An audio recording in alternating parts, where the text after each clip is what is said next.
بسم اللہ الرحمن الرحیم۔ شرعی اعتبار سے خون دینا جائز ہے یا نہیں؟ کیا کوئی آدمی کسی کو خون عطیہ کر سکتا ہے یا نہیں؟ خون جب جسم سے نکل جائے تو وہ بھی نجس اور ناپاک ہوتا ہے۔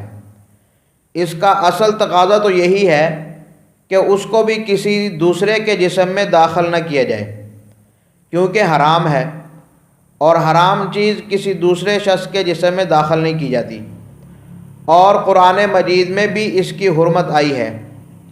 لہٰذا کسی اضطراری اور مجبوری اور ضرورت شدیدہ میں فقہاء نے اس کی اجازت دی ہے۔ البتہ اس کی نجاست کے اعتبار سے اس کا حکم وہی ہے جو دوسری حرام اور نجس چیزوں کے استعمال کا ہے۔ چند صورتوں کے اندر خون دینا جائز ہے۔ نمبر 1 صورت یہ ہے، اگر مریض اضطراری حالت میں ہو اور ماہر ڈاکٹر کی نظر میں خون دیے بغیر اس کی جان بچانے کا کوئی راستہ نہ ہو تو خون دینا جائز ہے۔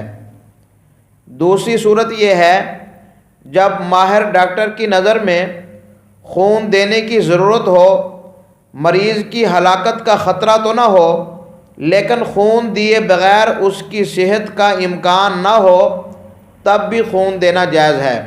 تیسری صورت یہ ہے، خون نہ دینے کی صورت میں ماہر ڈاکٹر کے نزدیک اس کی مرض لمبی ہونے کا اندیشہ ہو، تو اس صورت میں بھی خون دینے کی گنجائش ہے، مگر اس سے بچنا بہتر ہے۔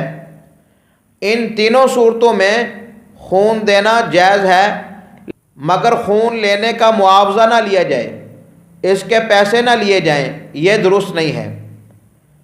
چوتھی صورت یہ ہے، اگر خون دینے سے محض منفعت اور زیب و زینت اور قوت بڑھانا مقصود ہو تو ایسی صورت میں خون دینا جائز نہیں ہے۔